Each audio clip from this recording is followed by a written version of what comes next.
love's tender flame, tales of romance. I'm Mardell, reading The Blue Castle by L.M. Montgomery. Chapter 20. When Abel Gay paid Valancy her first month's wages, which he did promptly, in bills reeking with the odor of tobacco and whiskey, Valancy went into Deerwood and spent every cent of it.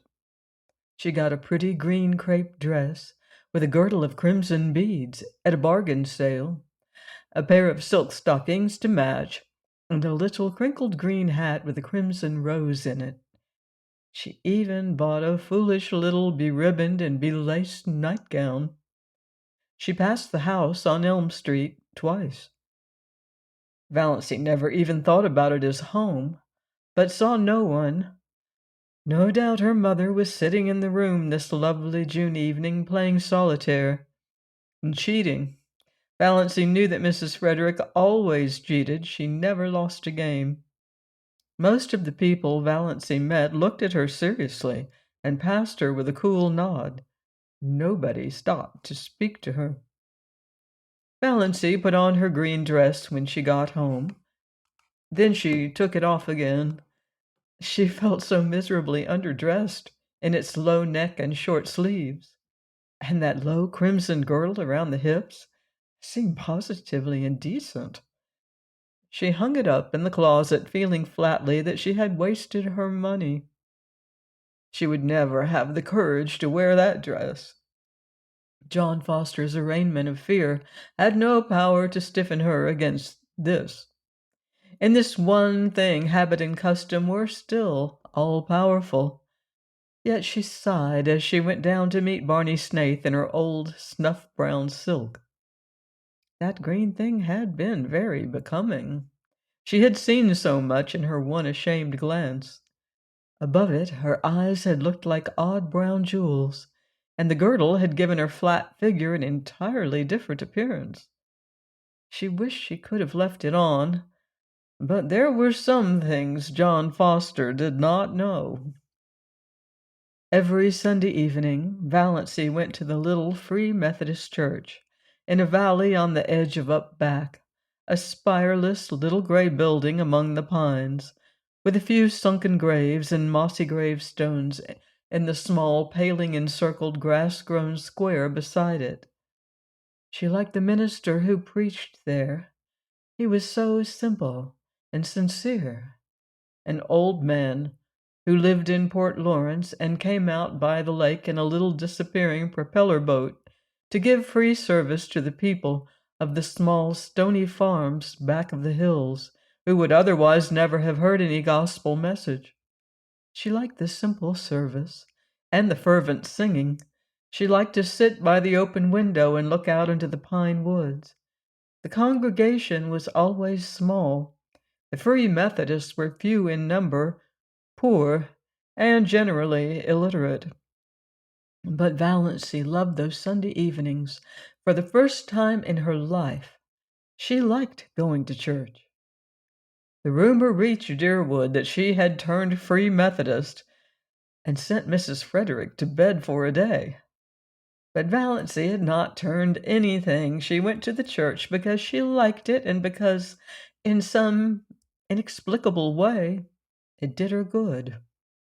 Old Mr. Towers believed exactly what he preached, and somehow it made a tremendous difference.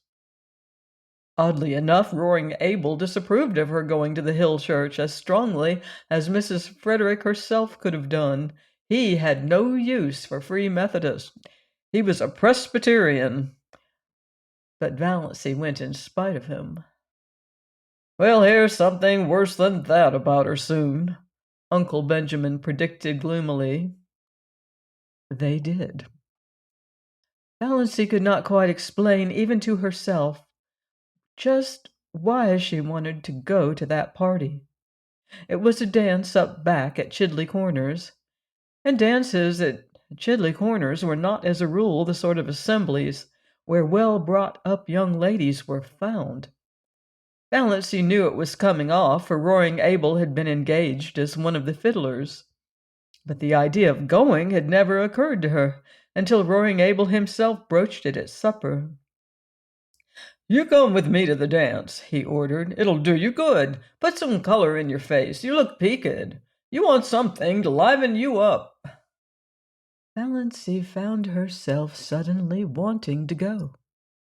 She knew nothing at all of what dances at Chidley Corners were apt to be like.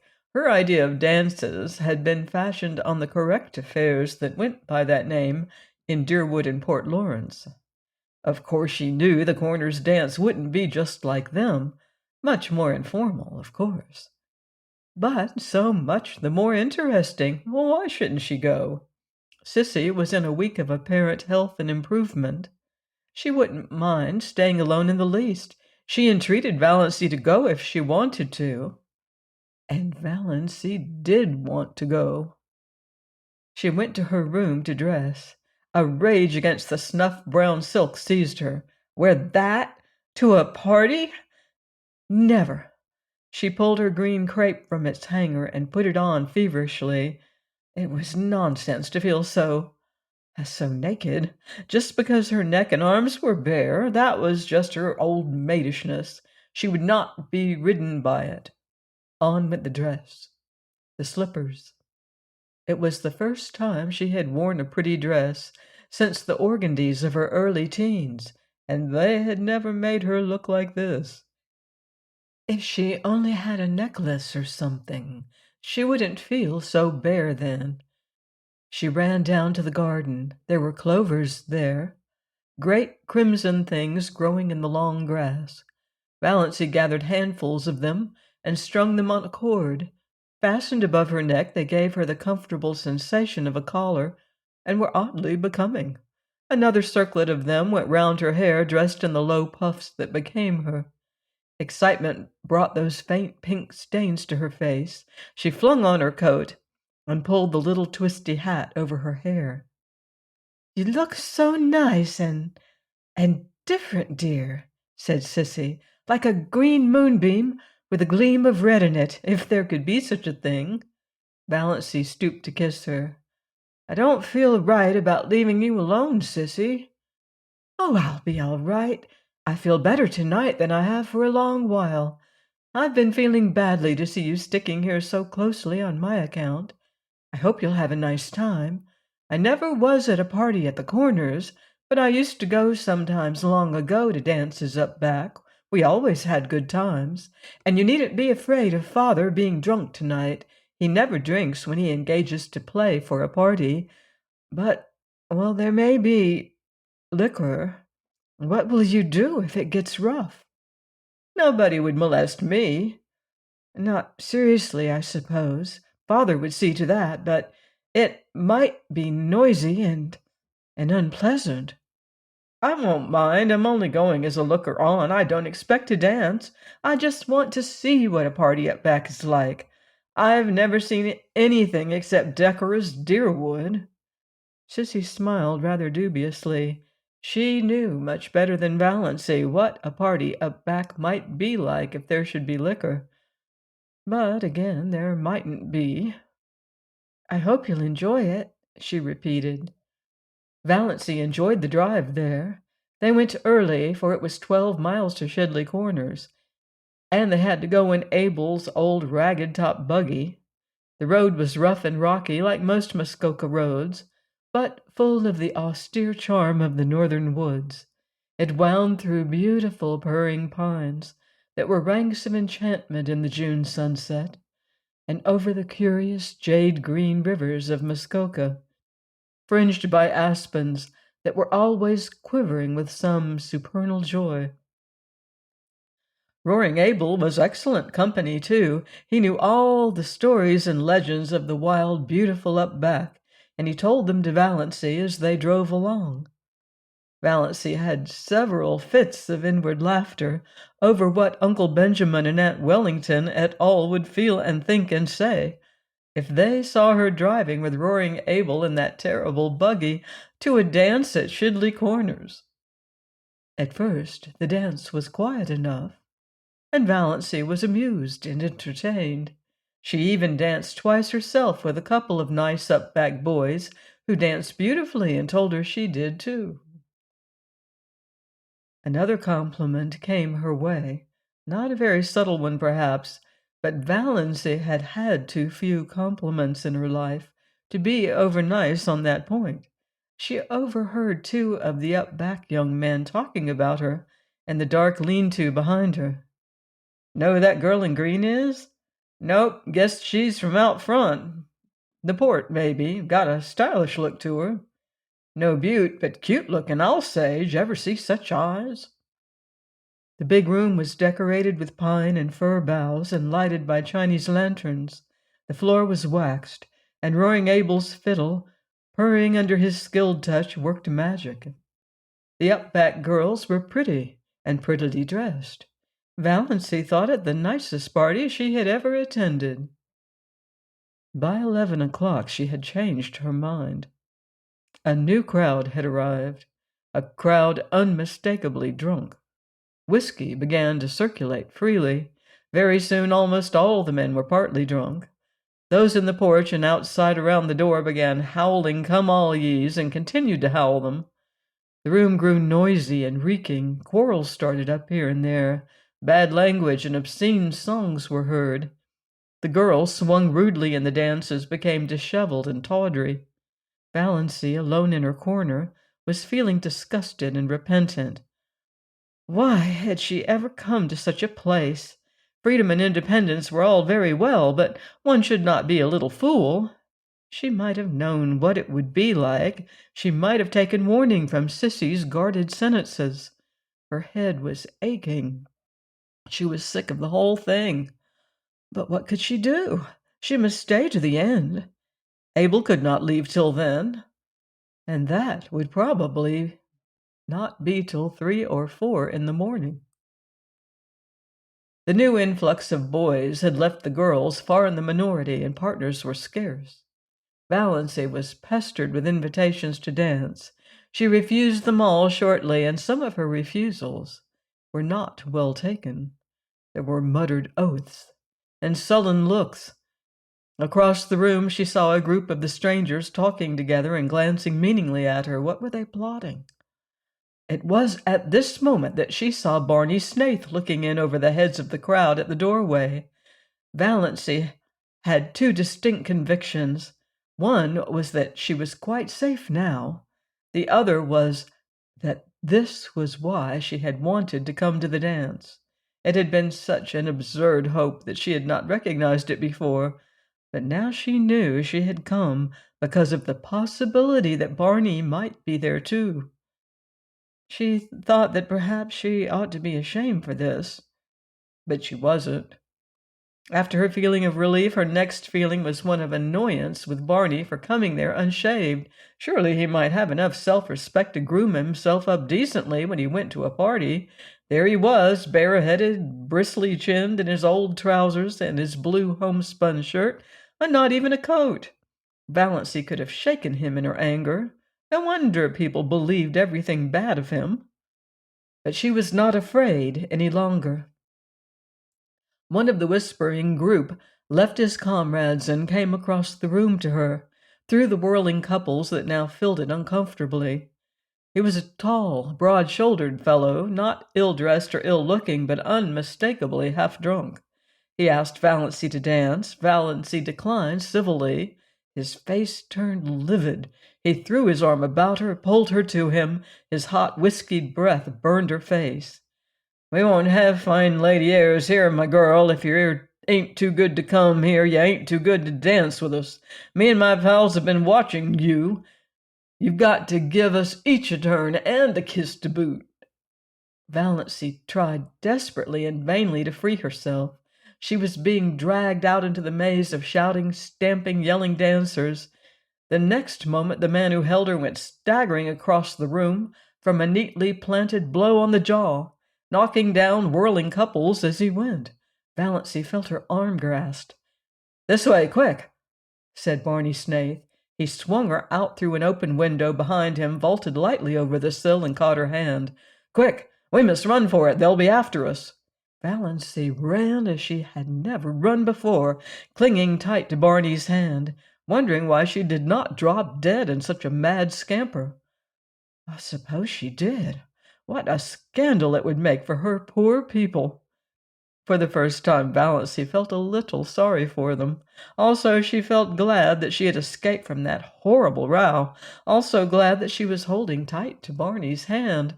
Her feelings were badly mixed, and she had never had so many in such a brief time in her life. They finally reached a quiet corner in the pine woods.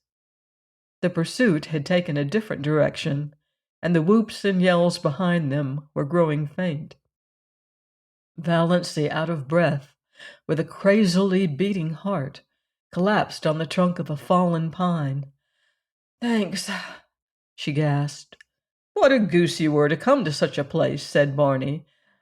"I didn't know it would be like this," protested Valancy. "Oh, you should have known. Chidley Corners." "It was just a name to me." Valancy knew Barney could not realize how ignorant she was of the regions up back. She had lived in Deerwood all her life, and of course he supposed she knew. He didn't know how she had been brought up. There was no use trying to explain. "When I drifted in at Abel's this evening and Sissy told me you'd come here, I was amazed and downright scared. Sissy told me she was worried about you, but hadn't liked to say anything to dissuade you for fear you'd think she was thinking selfishly about herself. So I came on up here instead of going to Deerwood." Valancy felt a sudden, delightful glow irradiating soul and body under the dark pines. So he had actually come to look after her. "As soon as they stop hunting for us, we'll sneak around to the Muskoka Road. I left Lady Jane down there. I'll take you home. I suppose you've had enough of your party." "Quite," said Valancy meekly. The first half of the way home, neither of them said anything. It would not have been much use. Lady Jane made so much noise they could not have heard each other. Anyway, Valancy did not feel conversationally inclined. She was ashamed of the whole affair, ashamed of her folly in going, ashamed for being found in such a place by Barney Snaith, by Barney Snaith, reputed jailbreaker, infidel, forger, and defaulter. Valancy's lips twitched in the darkness as she thought of it, but she was ashamed. And yet she was enjoying herself, was full of a strange exultation, bumping over that rough road beside Barney Snaith. The big trees shot by them. The tall mulleins stood up along the road in stiff, orderly ranks, like companies of soldiers. The thistles looked like drunken fairies or tipsy elves as their car lights passed over them. This was the first time she'd ever been in a car. After all, she liked it. She was not in the least afraid with Barney at the wheel. Her spirits rose rapidly as they tore along. She ceased to feel ashamed. She ceased to feel anything except that she was part of a comet rushing gloriously through the night of space. All at once, just where the pine woods frayed out to the scrub barrens, Lady Jane became quiet. Too quiet. Lady Jane slowed down quietly and stopped. Barney uttered an aghast exclamation, got out, investigated, came apologetically back. "I'm a doddering idiot. Out of gas. I knew it was short when I left home, but I meant to fill up in Deerwood. Then I forgot all about it in my hurry to get to the Corners." "What can we do?" asked Valancy coolly. "I don't know. There's no gas nearer than Deerwood, 9 miles away. And I don't dare leave you here alone. There are always tramps on this road. And some of those crazy fools back at the Corners may come struggling along presently. There were boys there from the port. As far as I can see, the best thing to do is for us to just sit patiently here until some car comes along and lends us enough gas to get to Roaring Abel's with." "Well, what's the matter with that?" said Valancy. "We may have to sit here all night," said Barney. "I don't mind." said Valancy. Barney gave a short laugh. "If you don't, I needn't. I haven't any reputation to lose." "Nor I," said Valancy comfortably. Please join me next time for another romantic chapter of The Blue Castle by L.M. Montgomery, here on Love's Tender Flame. Until then, love deeply and live beautifully.